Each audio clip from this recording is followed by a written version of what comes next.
Jim this morning. Oh, okay. Sorry, it's hard for me to get out of bed.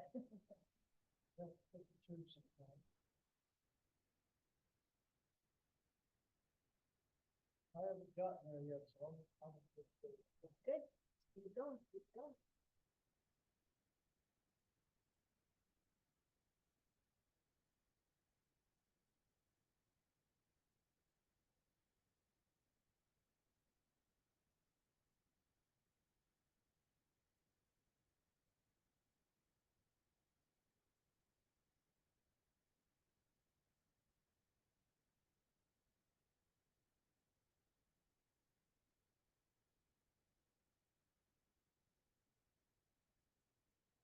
Who left? I don't know where that. Yeah.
Good morning, everyone.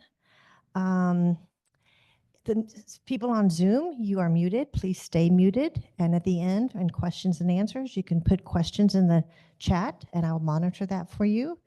If you're in the room and you have a cell phone, if you can please silence it, would be greatly appreciated. I'm going to introduce our speaker today, and this is Rick Gold, and he is the chair of the ILR Curriculum Committee. He is a retired Foreign Service officer with the U.S. Agency for International Development, where he served for 30 years in 7 countries. Subsequently, for 14 years, he worked for consulting firms designing and evaluating USAID activities, focusing on the rule of law and anti-corruption. He decided to end his consulting career in December 2024, just before the Trump administration closed down USAID. So there you go, Rick. Thank you so much.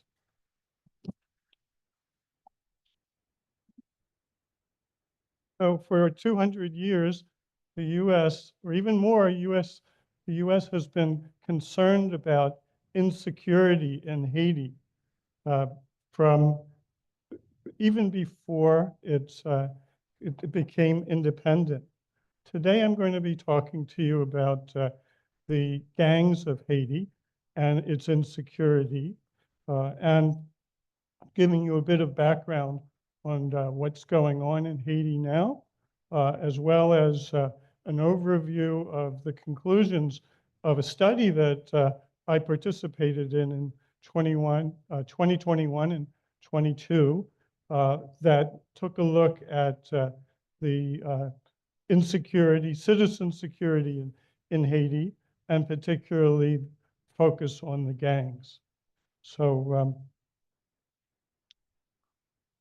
just so you know where Haiti is, it's in the Western Hemisphere, as you can see, in the Caribbean. It abuts the Dominican Republic, and the capital of Haiti is Port-au-Prince, or Port-au-Prince, depending upon pronunciation, which is in the center in that bay area there.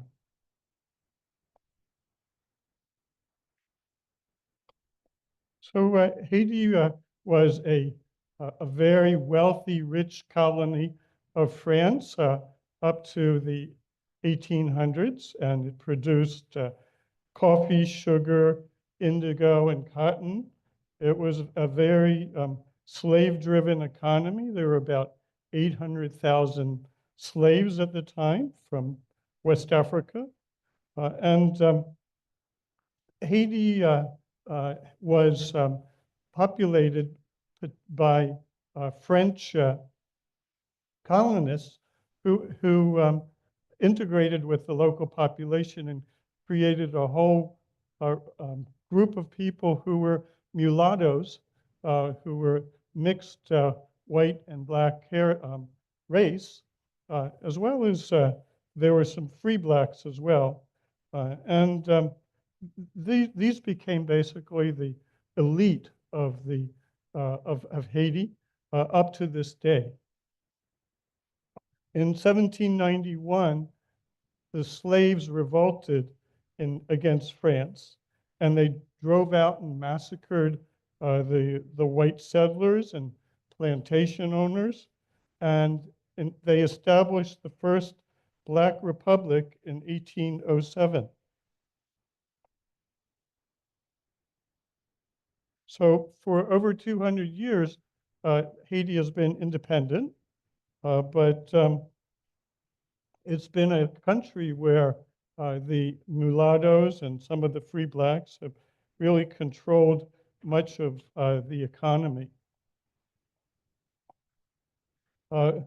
France decided that given that its wealth in Haiti was taken away, that it would require the Haitian independent government to pay an indemnity for the loss of the slaves.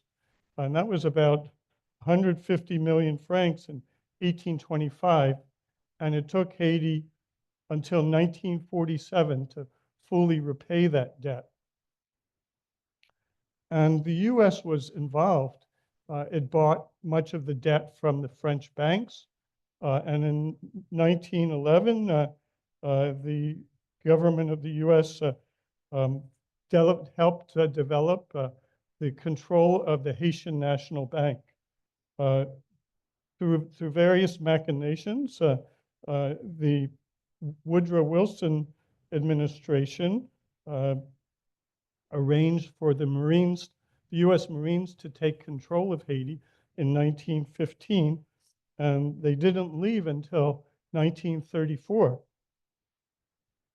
And so the US was basically taking control of Haiti's income and transferring it to the US to pay off the debt and also to make sure that US investors were well protected. But since the US left in 1934, Haiti has been through several periods of political instability, and I'll go over that in the next slide, I guess.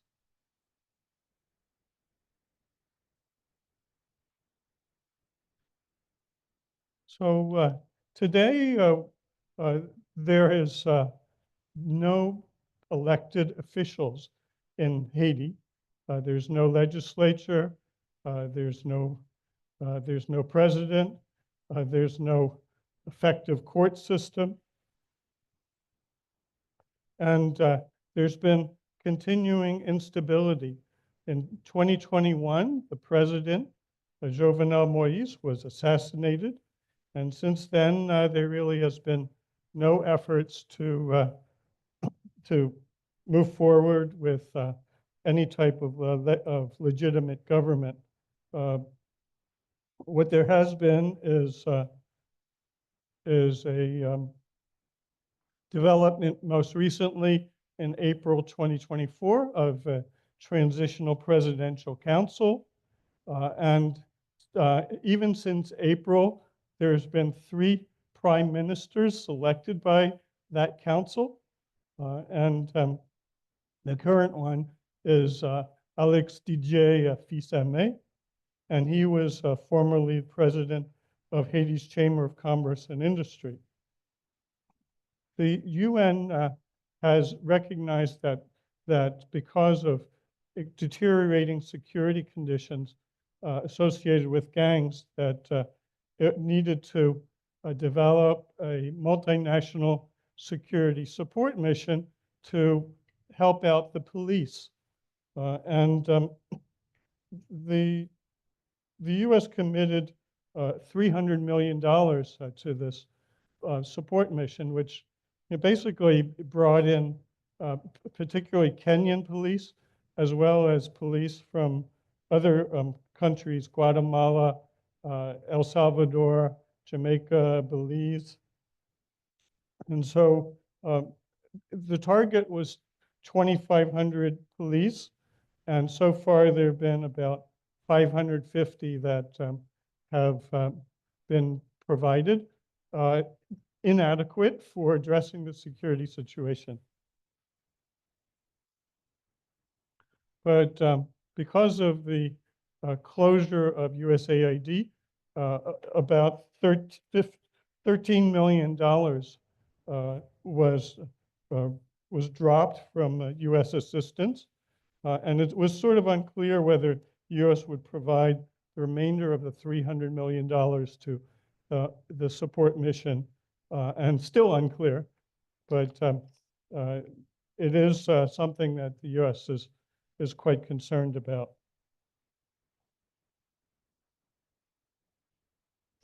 The target of the Transitional Presidential Council is to lead to the development of elections. And elections were planned for 2019, and they still haven't taken place. So the target is February 2026. Whether they'll take place is still a question. So a little bit on the history of gangs.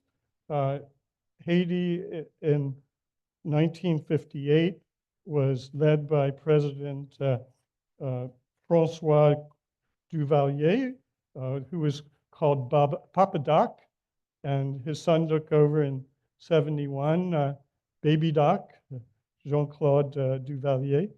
And they were quite strong authoritarian leaders, and they organized a military militia called the Tonton Macoute. And they really threatened much of the country. They were followed up by Aristide, President Aristide, who was president twice in 1993 to 96 and 2001 to 2004.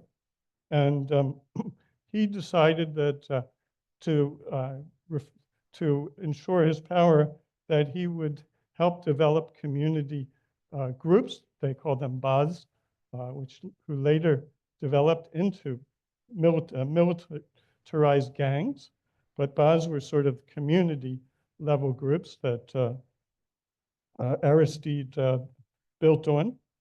And he helped develop them into what they called the Chimera, who were basically paramilitary groups.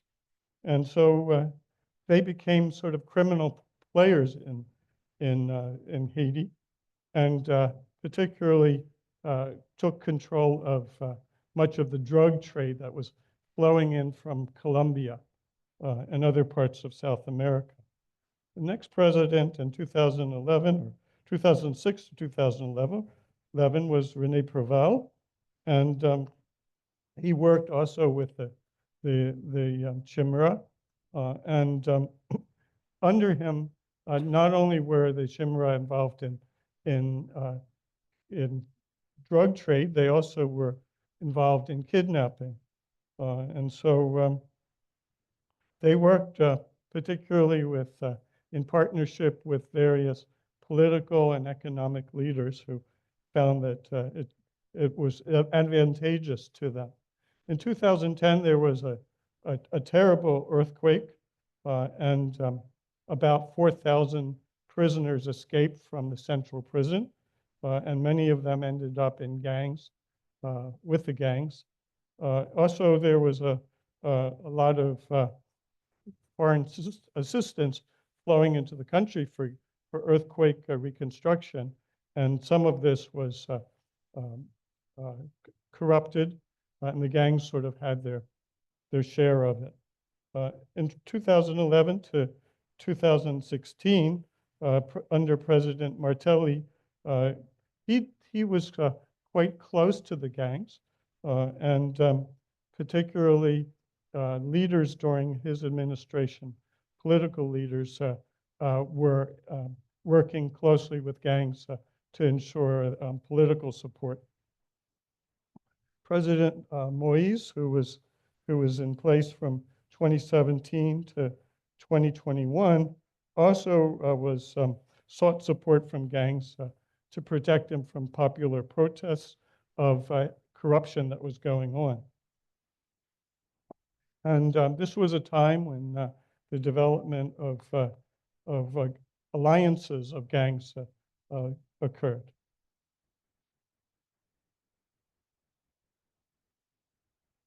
So this is a picture of President Jean-Claude Duvalier, or Baby Doc, in 1971. So what are gangs all about in Haiti? First of all, they operate particularly in the poor areas of capital, Port-au-Prince, but actually they operate all through the country. As they've taken control of more and more of the capital, they're not restricted just to the urban areas, the poor neighborhoods. And because they're gangs, they're not necessarily criminal enterprises, or they still have a link to their home communities. So they're often defined by where they came from. And right now there are about 200 gangs throughout Haiti, and perhaps half of them operate in Port-au-Prince. So most of the gangs are not necessarily linked to the political ideology of political parties, but they are angry often about the price of goods, unemployment, poor living conditions. Haiti is the poorest country in the Western Hemisphere, so part of that just shows where they come from.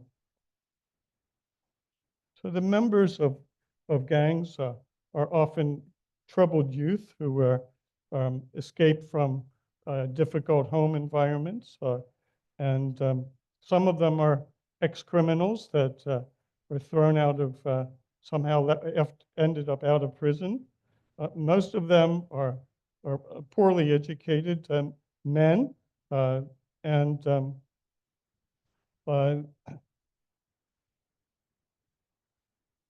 the way that they were brought into the gangs sometimes is in a formalized way, and sometimes is rather informal.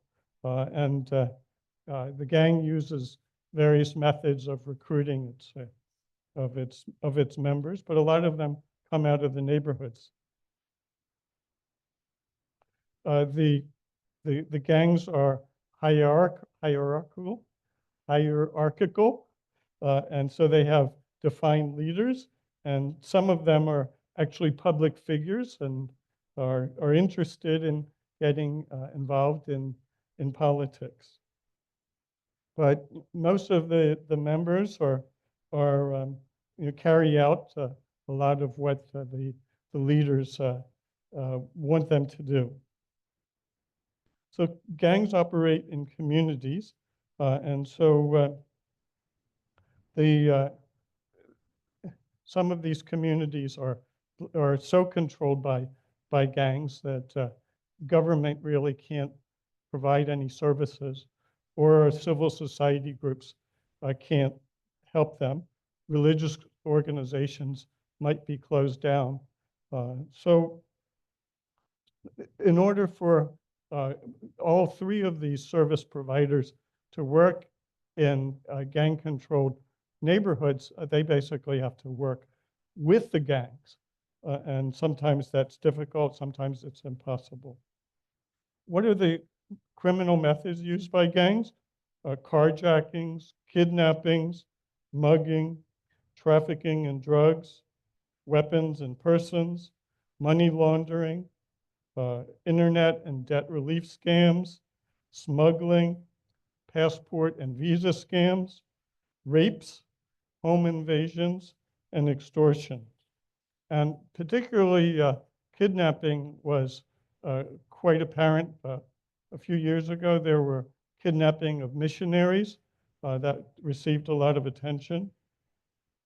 And some of these gangs are just sort of, the members operate as petty criminals, but others collaborate with each other. And what we see is that there actually is less crime in gang-controlled areas than there is when gangs fight with each other for control of territory.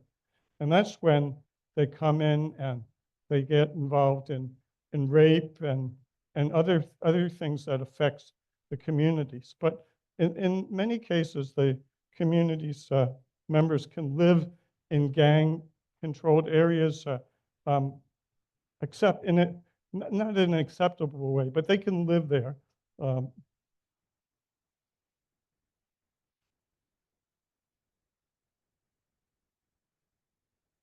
Okay, so let me go over the relationships between elites and gangs and organized crimes. So they're political elites, they're economic elites. Often they are overlapping, but they benefit each other, and then they also benefit from working with gangs. As I noted, the Black and mulatto family members that are part of the elite control lots of Haitian industry and all types of commerce activities. And they have their connections with gangs are that they want to work together with gangs to control their power, as well as to keep their candidates in power, and they also help. They also channel government funds to gangs. So in terms of organized crime, much of the money comes from the state government budget, but also from trade, and particularly trade in drugs, and actually less so these days than trade in weapons. And the drugs arrived in various ports throughout the country, airports that are sort of like remote airstrips. And we've seen that the gangs have attacked the ocean ports as well as the airports. And the airport in the capital city is closed down, and the U.S. Has decided that it would not allow flights from the U.S. to arrive in Haiti through at least next September. So some of the leaders, some of the top gangs are 400 Mawozo, which was responsible particularly for kidnapping and the kidnapping of the missionaries I talked about. There's the G9 family and allies, and there's the GPEP. And the two of them are alliances of multiple gangs. And the list shows who are their leaders, the political affiliation, and the the types of criminal activities that they're involved in. And so I do want to emphasize that for G9, one of the major leaders is named Jimmy Cherizier, or he goes by the moniker of Barbecue. And he's one of the major political figures in Haiti. And he was very close to the ex-president Moïse, who was assassinated in 2021. And here's a recent photo of him that looking at a picture of President Moïse.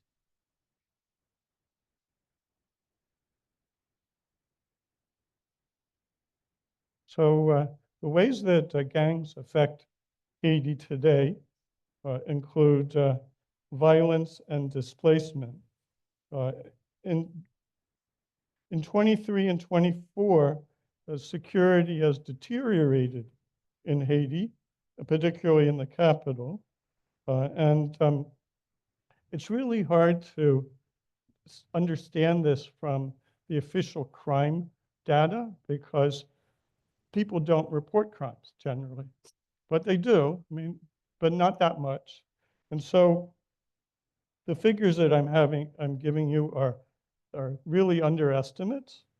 In 2024, gangs led to the deaths of 5,600 people, 4,700 people in 23 were murdered, 2,500 were kidnapped.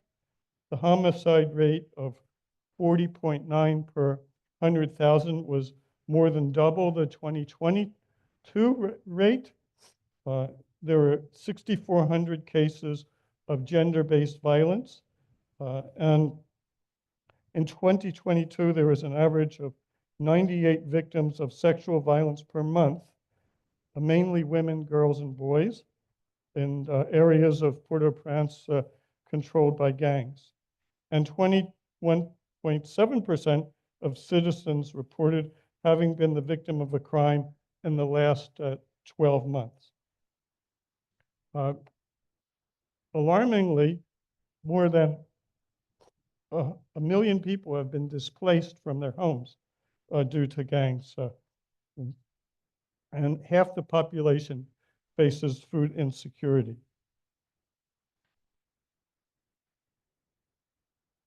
It's hard to say exactly how much of the capital city that gangs control, but figures have been estimated at 85% to 90% of the capital is influenced or controlled by gangs.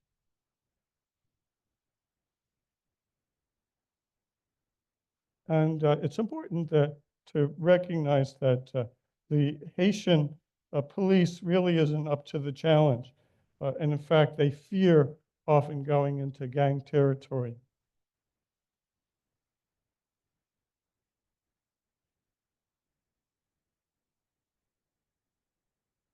In May 2023, 1 in 4 Haitians said that they had fallen victim to crime, and 24% reported that gangs are active in their neighborhood. And 1 in 3 view insecurity as the most important issue facing their country.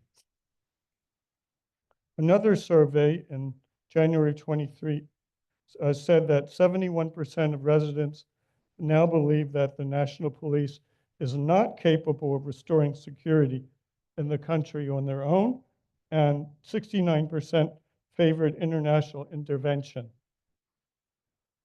So I spoke to you about the multinational security support mission, and even they lack the capacity to support the efforts of the Haitian police to address the gang violence. The government declared a state of emergency after thousands of prisoners escaped again from the largest prison in 2024. And the UN Security Council issued sanctions on gang members, businessmen, and politicians due to the insecurity in Haiti. As I noted, the airport is closed. The U.S. banned flights until September 2025. And Haitians are starting to engage in protests against their government because of the inability to control the gangs.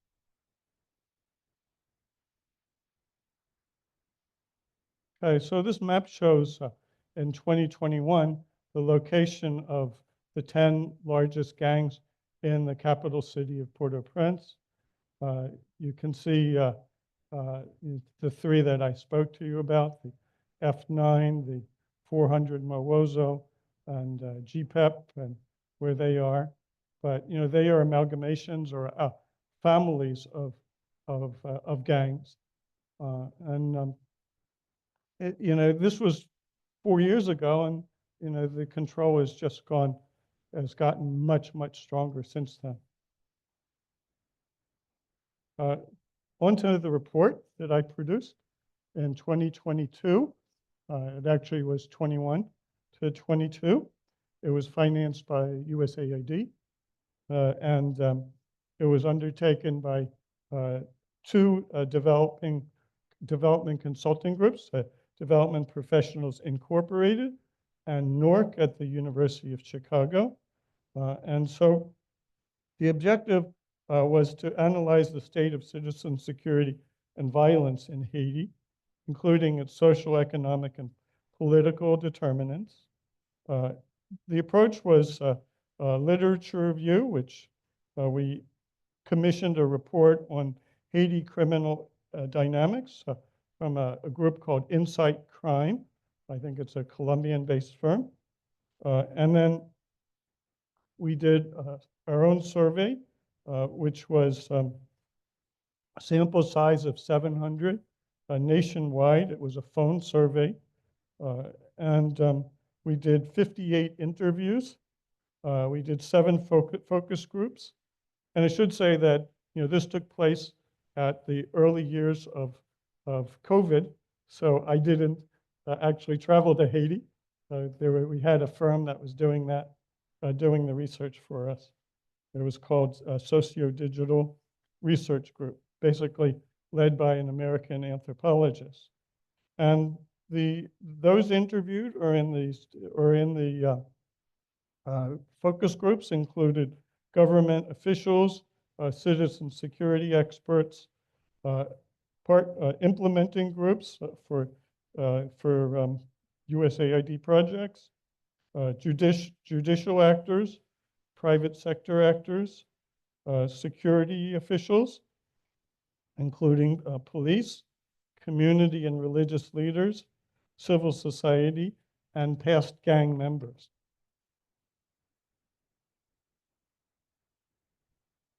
So we looked at 3 main areas: understanding and security and violence, crime and violence prevention and response, and socioeconomic and political determinants of insecurity and violence.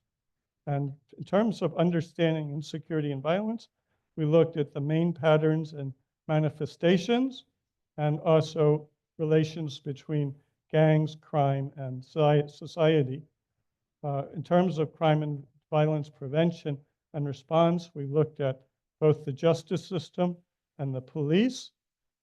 In terms of socioeconomic and political determinants of insecurity and violence, we examined the economy and the labor market, education, community and family, civil society, and politics and governance.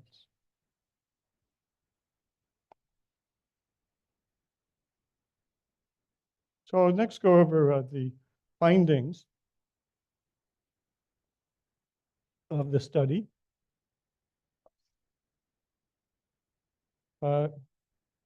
As I had noted, there's a feeling that the police were not up to the measure, that they couldn't really address the insecurity. And partly it's because they the problems are just so large. As I noted from the statistics on crime, it really is an underestimate of what's going on. And people don't report often because they mistrust the police, they fear retaliation, and then they lack hope that something will be done. So Port-au-Prince and the West Department are the main areas of crime, but the crime was spread throughout the country, other urban areas, and even rural areas. Note that a lot of the population in the capital actually came from the rural areas, and some of the crime that was undertaken by the gangs in the capital city was spread to where they came from in the rural areas. Crimes like kidnapping have increasingly targeted not just the upper class Haitians, but even the poor, and also community leaders like religious leaders. Extortion of business also affects poor Haitians. And men are much more affected by murders as well as attacks with weapons, but women suffer particularly from sexual violence.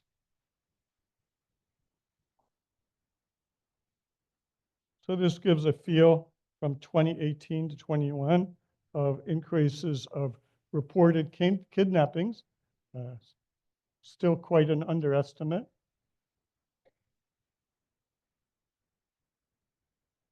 So part of our survey asked how common is each event in your neighborhood? And what we found was that given this was a nationwide survey, not everybody was affected by gangs, but there still was important responses by those in gang areas that there was vandalism and deliberate property damage. There were shootings and violence, and there was extortion of local business. Countrywide, most people say that none of this happens, but in specific areas, it is quite important. Another survey question was how safe respondents feel doing specific activities in their neighborhood. And in terms of walking alone during the day, there's a relatively low percentage feel that it is dangerous for them to walk alone during the day. But walking alone at night is quite a concern for many Haitians, and shopping during the day is even a concern. The concerns, particularly of walking alone at night, there are more females than males that feel that they are unsafe doing that.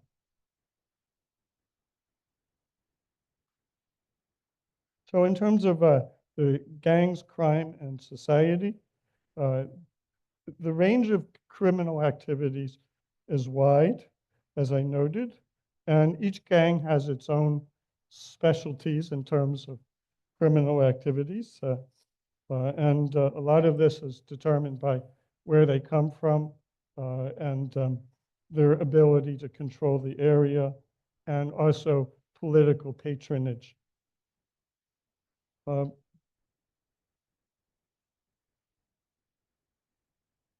gangs really have taken over a lot of Haiti's infrastructure, the roads, the ports, the airports, and that partly is because they have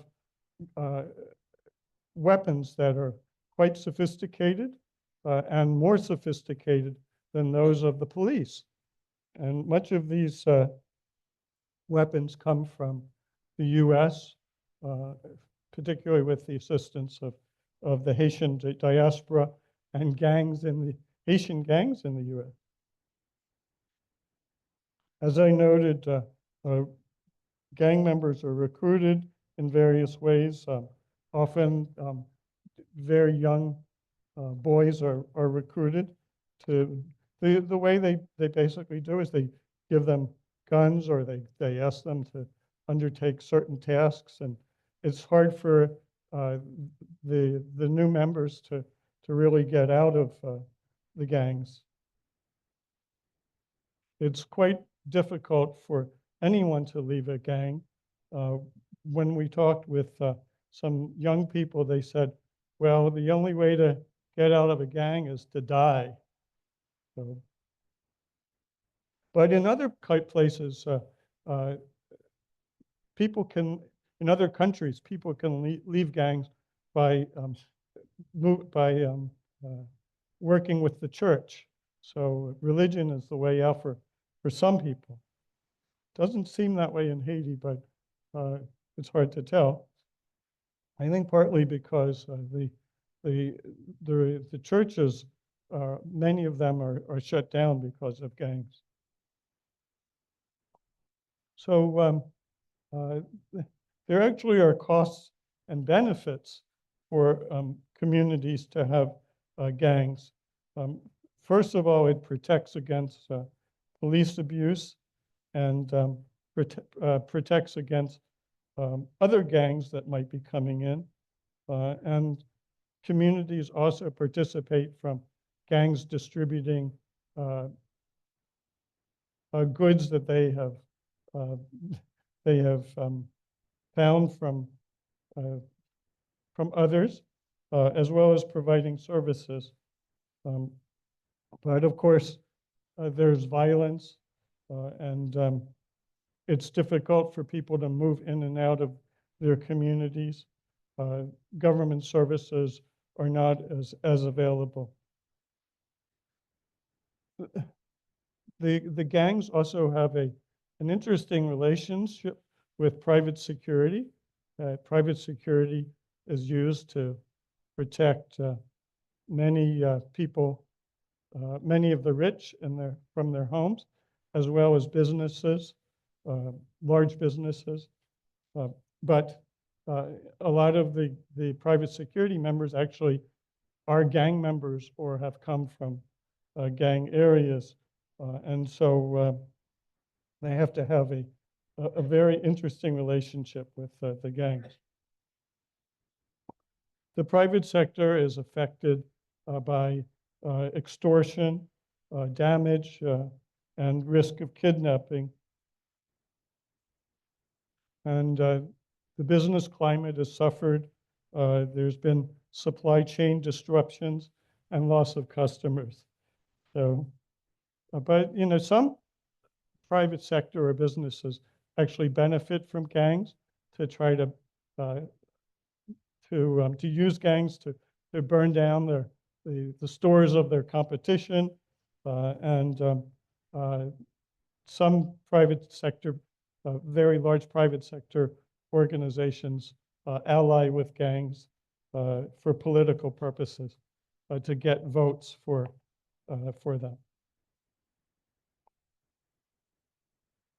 So the next thing we're looking at is the justice system. First of all, justice system has been in really poor shape for many, many years. I've actually did a visit to Haiti in 2015 to look at the justice system. And even then, it was horrendous in terms of particularly it was so slow that like a very large percentage of those in prison were just awaiting trial. And it just took so long to make it through the judicial system. There is poor oversight. There's corruption going through it. There's elite control. And the judiciary rarely helps citizens gain justice. Victims often don't turn to the justice system. But in many ways, gangs do make it, gang members are, some gang members end up in the justice system, but through the power of their links with political leaders or economic leaders, few of them actually end up in prison. If they do, they're somehow released.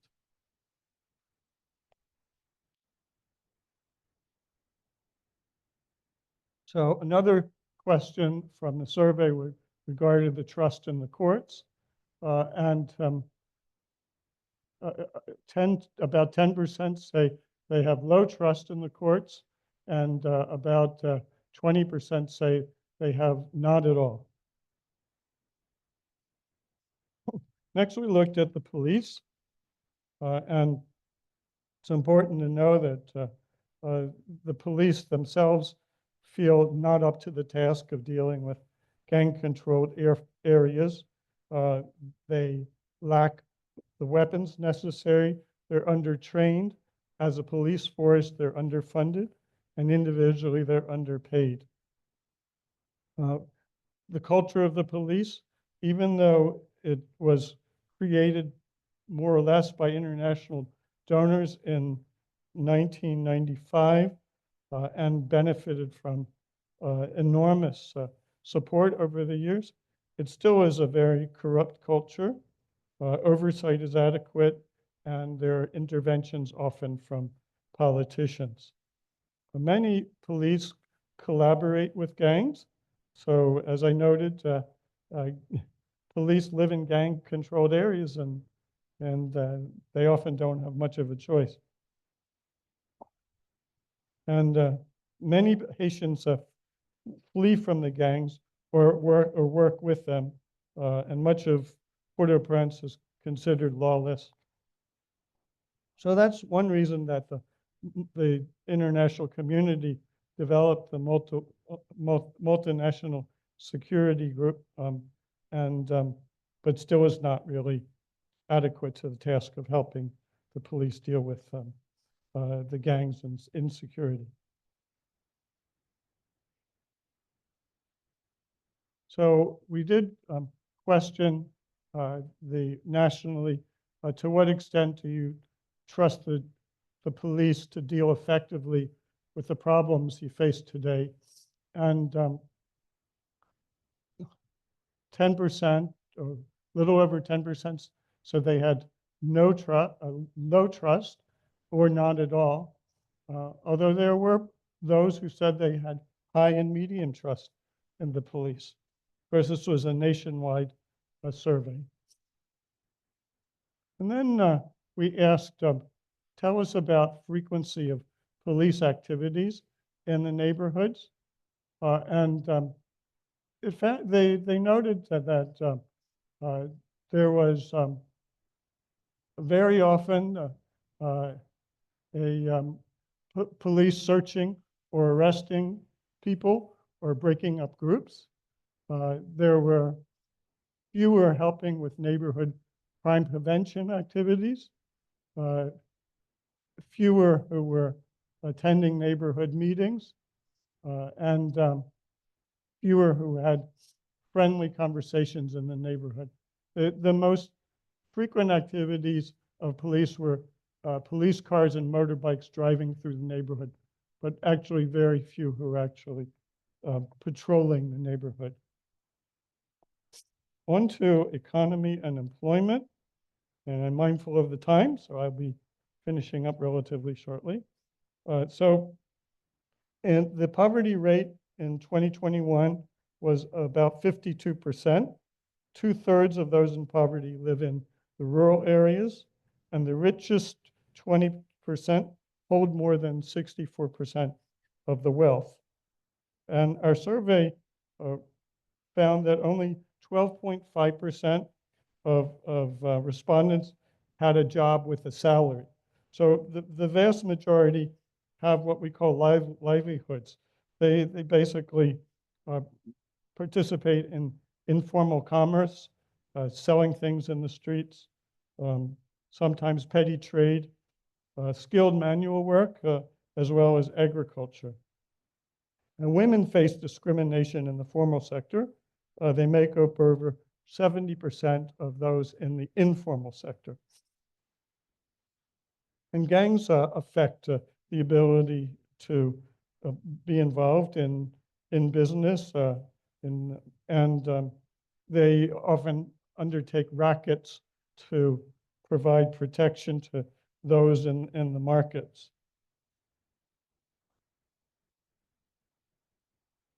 And gangs are also involved in private security and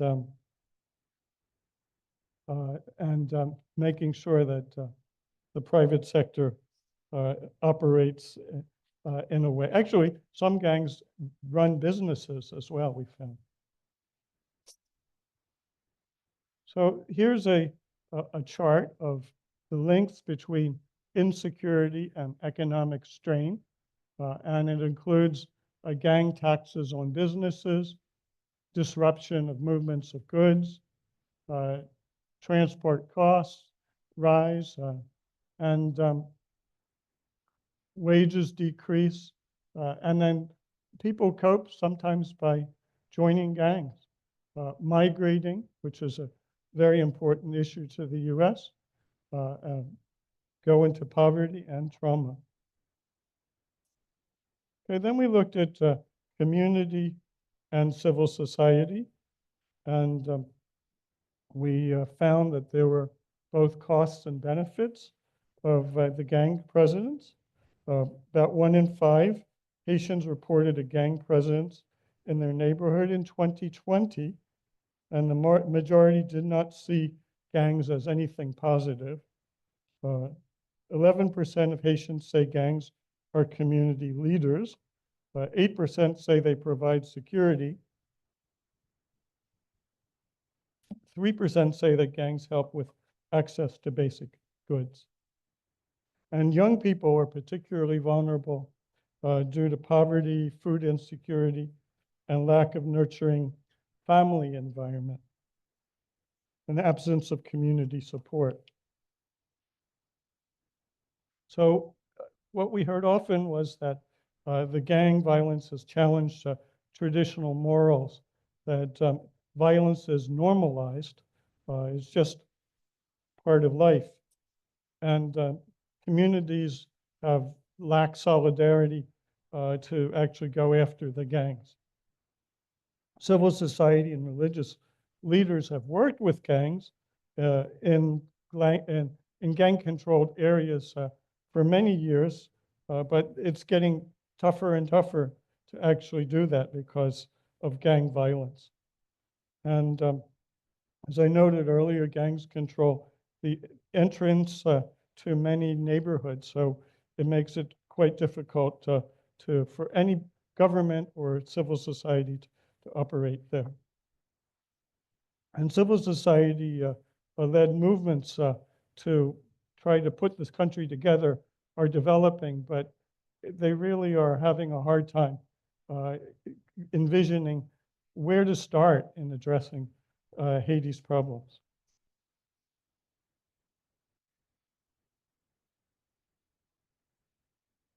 So I'm going to skip this because it gives a feeling for the gang activities, and in general shows that communities do not feel very much benefit from the gangs. We had a question of whether community members have changed their habits due to the insecurity associated with gangs. And while a reasonable percentage have not, a large, many of them have changed their habits in terms of stopping children from playing outside, undertaking recreation and walks. They no longer leave home alone, and particularly they no longer leave home at night. And then we asked them, well, how would you feel if gangs disappeared from your neighborhood? And almost 50% said much safer or somewhat safer.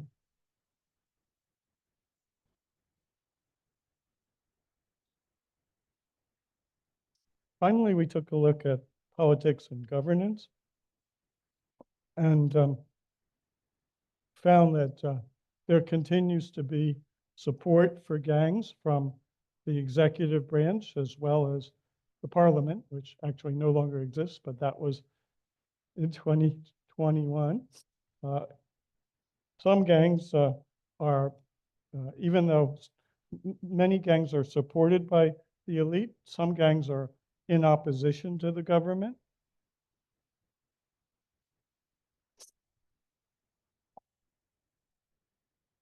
And the government governance system is captured by elites.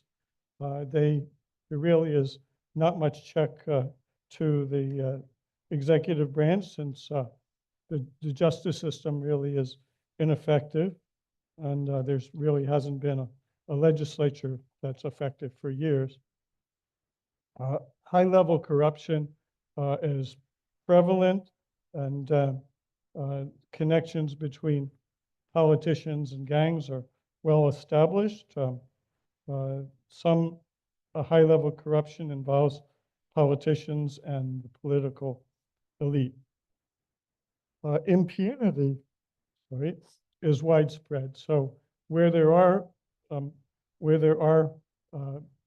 cases of corruption found, or even when there's violence, those people involved really do go unpunished by the police or the justice system. They tried to develop an anti-corruption unit, which was ineffective. And the control of the elite results in a government overall that is underfunded. And so is the money available for the public sector is so low that really all agencies have a hard time operating, including the police and the judiciary.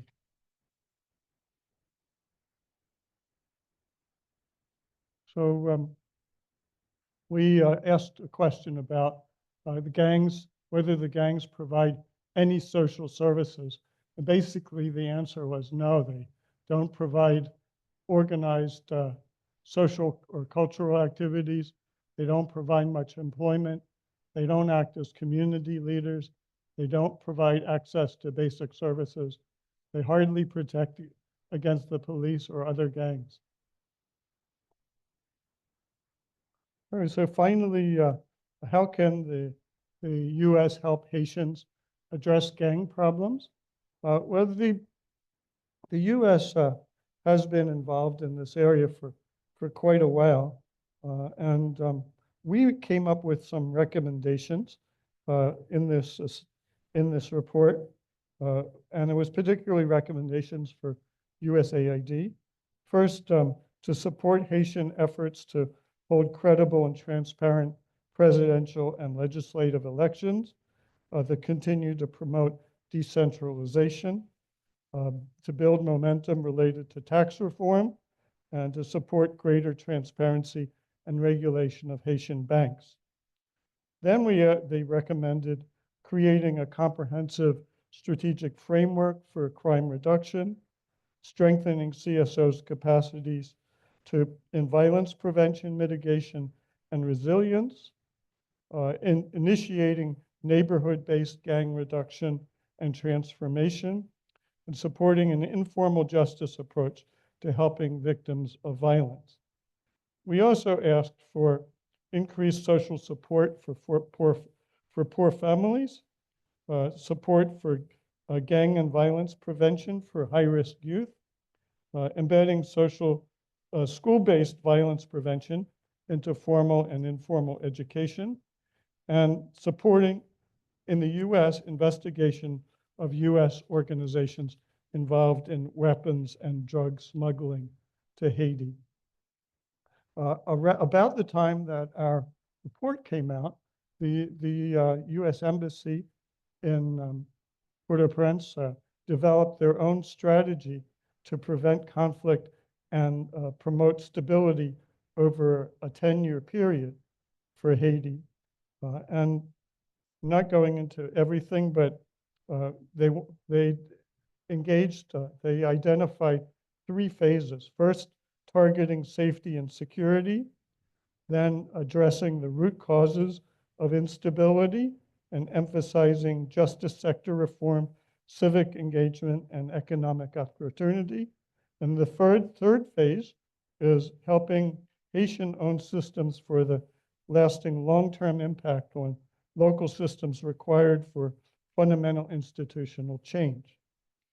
And just the last thing I wanted to tell you was that USAID developed a project called the USAID Citizen Security Program, and that focused on capacity strengthening for the Haitian police, community development and resilience to violence, and provision of social services for at-risk youth and victims of violence.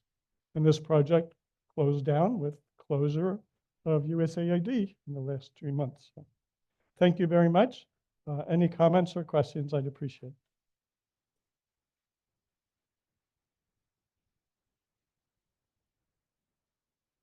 Wait 1 second, we'll bring the mic to you.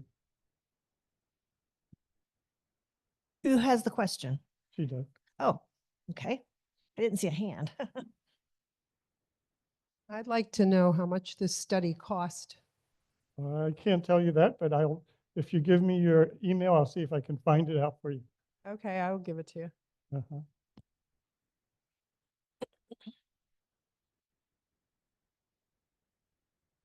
Yes, you said that the airport is closed down. So it sounds like there's not much not much transaction at all between the rest of the world and Haiti. I guess specifically is there an embassy functioning in Haiti at this point, and are there any USAID personnel on the ground?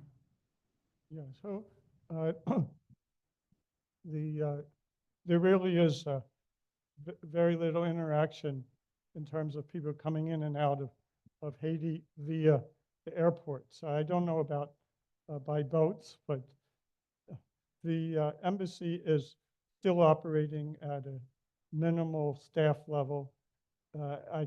It's very unlikely that any USAID staff are still there. There are staff, the USAID staff came in and out on a rotating basis, so there'd be like 2 or 3 people there at a time in the last year or 2. But the Foreign Service nationals, the Haitians, were continuing to work with the embassy, but from home.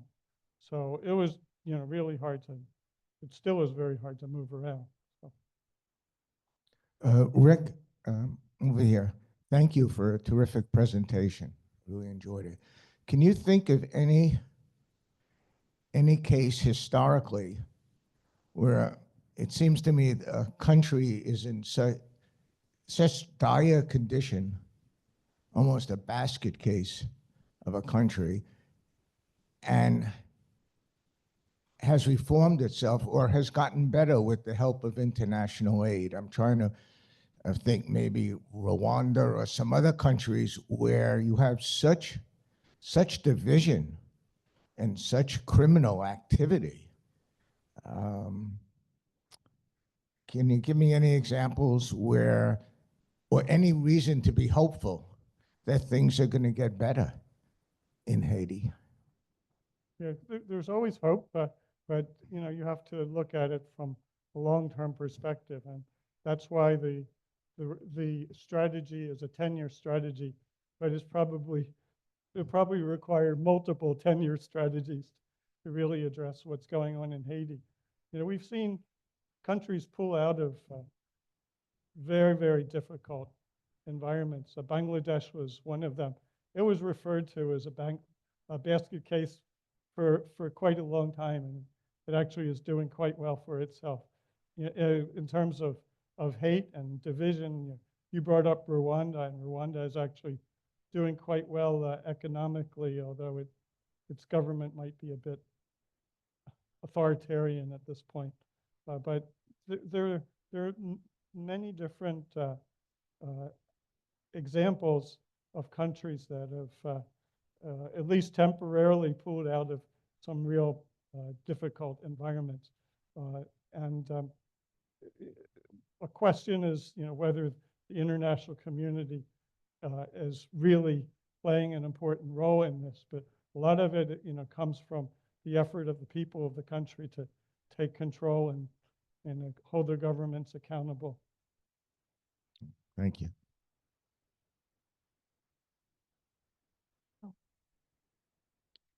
I was wondering if you have any statistics on how many people have immigrated out of Haiti to other countries. Yeah. Well, I started out saying that the U.S. has been concerned about instability from Haiti, in Haiti, for over 200 years. And today, one of the big concerns is that with Haiti being the poorest country in the Western Hemisphere, that with serious instability, that it will be a source of major immigration to the U.S. And Haitians have been involved in a certain amount of illegal immigration. Under the Biden administration, they put in place a program that provided a certain amount of regularized immigration for Haitians. And Trump has stopped that. It's in the courts right now. I don't have figures on the amount, but Haitian diaspora in the U.S. is relatively large. One thing that's interesting is when the U.S. deports gang members from the U.S. or illegal or immigrants that are unauthorized from Haiti, they send them back to Haiti in this horrendous situation. And actually, many of them are gang members, members of Haitian gangs in Florida, and they bring back to Haiti their knowledge of how to deal with to empower gangs. So the deporting of these Haitian gang members actually strengthens the gangs in Haiti. So. I know in the past, there were a lot of people from Haiti that tried to immigrate into the Dominican Republic. And obviously, Dominican Republic didn't want as many as were coming. Is that still going on? Is that still a possibility if people want to immigrate? Yeah, Haitians have served as low-wage labor for agriculture in the Dominican Republic. The Dominicans want them for that perspective, but they really are putting up a lot of barriers, especially as the gang members have taken control of Haiti. So they don't really want that violence associated with gang members. But at the same time, they benefit from some of the labor, particularly in agriculture. Zoomers, I hope did that answer your question? Because I see your question. What is the relationship of the Dominican Republic? But I think Rick just answered that. Did you have a question? I'd just like to say that I stayed in the Dominican Republic for 6 months near Luperon, which is upper corner, Could and you it's hold right, that closer? and it's right near the Haitian border, Mhm. Luperon, DR. And Haitians would come to sell things, and they were given day passes, and that's all. If they came and overstayed their day pass, they were arrested and sent back. So the government is I think they're very scared of the problems from Haiti spreading to the DR. Yeah, I think that's fair that the Dominican government has really controls the Haitians and is nervous about whether they're going to destabilize the Dominican Republic. Yeah. I just wonder how many people in here have actually been to Haiti. I was in Haiti off a cruise ship in 1977 with my two young children, 10 and 12. And they were actually traumatized at that time. And it was probably the only country I've ever been to that I was really glad to get back on the cruise ship. I mean, I was worried the whole time we were in the country. And that was 48 years ago. And I can't imagine, it just is such a shame because it was a lovely country. But the people just had no ability to do anything even then. And what hope besides, like you say, the people coming up from themselves, but they have nothing to fight for or with or whatever to get any kind of stability. And it's just so sad. I don't know what can happen to that country. Well, those in cruises often see the most positive side of a country. And in Haiti, it's kind of hard to mask it because it's just the poverty is so in your face.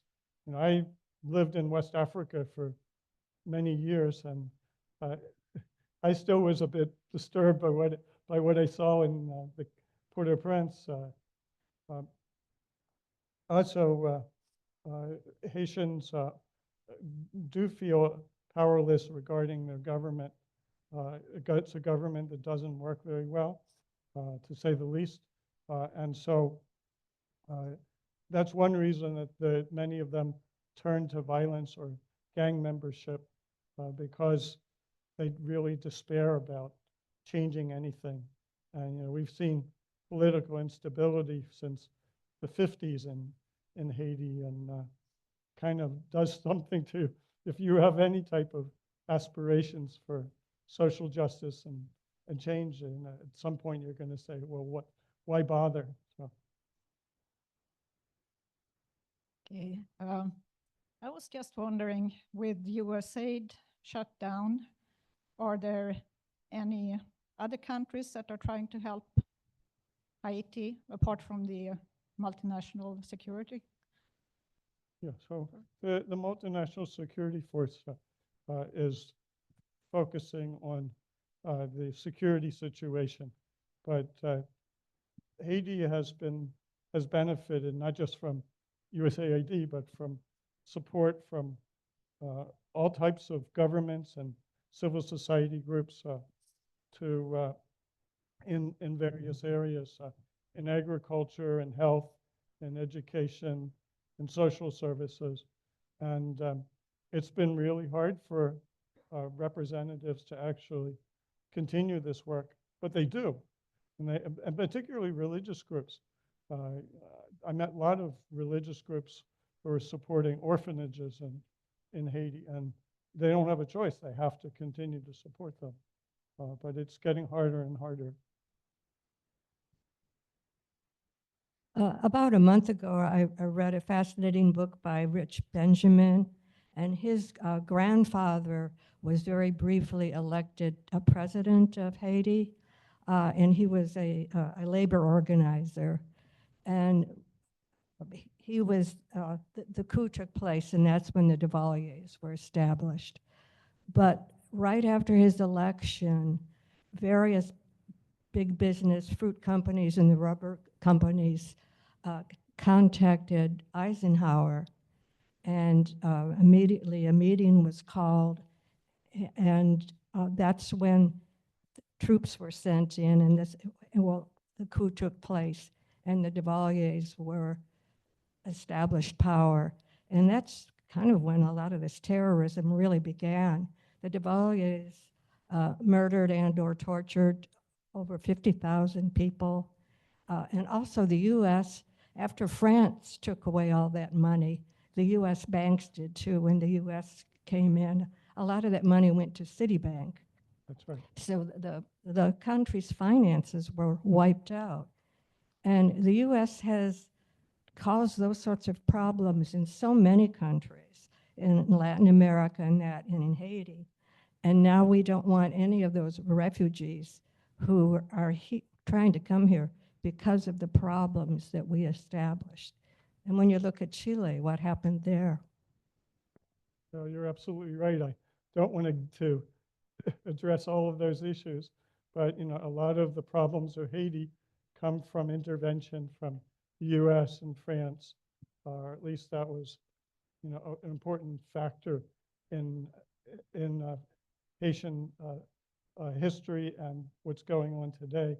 And the U.S., of course, had investments in Haiti in terms of agriculture and in various industries, and wanted to protect them.